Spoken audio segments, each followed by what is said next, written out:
TDP Janasena BJP కూటమి ఉమ్మడి manifesto అన్ని వర్గాలకు సంతృప్తినిచ్చిందన్నారు కళ్యాణదుర్గం టీడీపీ ఎమ్మెల్యే అభ్యర్థి అమిలినేని సురేంద్రబాబు.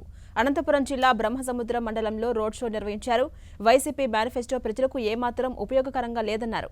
అధికారంలోకి వచ్చిన 2.5 ఏళ్లలోనే బీటీపీ ప్రాజెక్టు కాలువ, కుందుర్పి బ్రాంచ్ కెనాల్ కాలువ పనులను పూర్తి చేసి 114 చెరువులకు సాగునీరు అందించడం ద్వారా కళ్యాణదుర్గం ప్రాంతాన్ని సస్యశ్యామలం చేస్తామని హామీ ఇచ్చారు.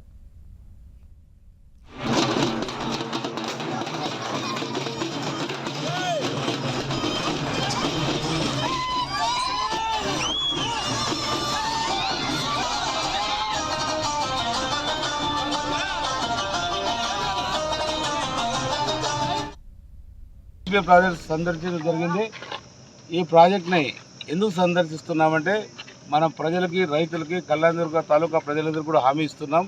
రాబోయే 2.5 సంవత్సరాల్లో ప్రతి చెరువుకి, ప్రతి గ్రామానికి, ప్రతి ఒక్క రైతు కూడా ఆనందంగా ఉండేటట్టు వాళ్ళందరూ కూడా నీళ్లు ఎలా ఇవ్వాలి, ఏంటి అనేది ఒక అధ్యయనం చేయడానికి రావడం జరిగింది.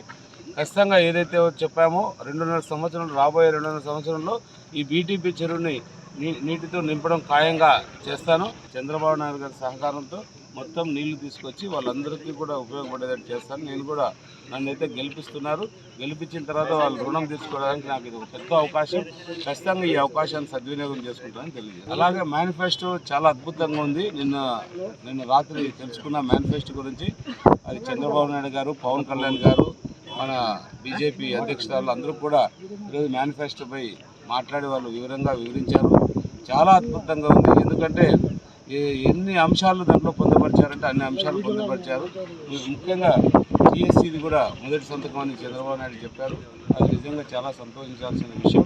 ఎందుకంటే చాలా అవస్థలు పడుతున్నారు. వాళ్ళందరూ కూడా చాలా వయసు మీరిపై కూడా అందరూ కష్టపడి పనిచేసి చదివి కూడా ఈరోజు నిరుద్యోగులుగా ఉండిపోవడానికి అదొక మెయిన్ కారణం. కానీ ఏదైనా కానీ అనుభవం ఉన్న నాయకుడు మేనిఫెస్టో తయారు చేస్తే అలాగే ఉంటుంది.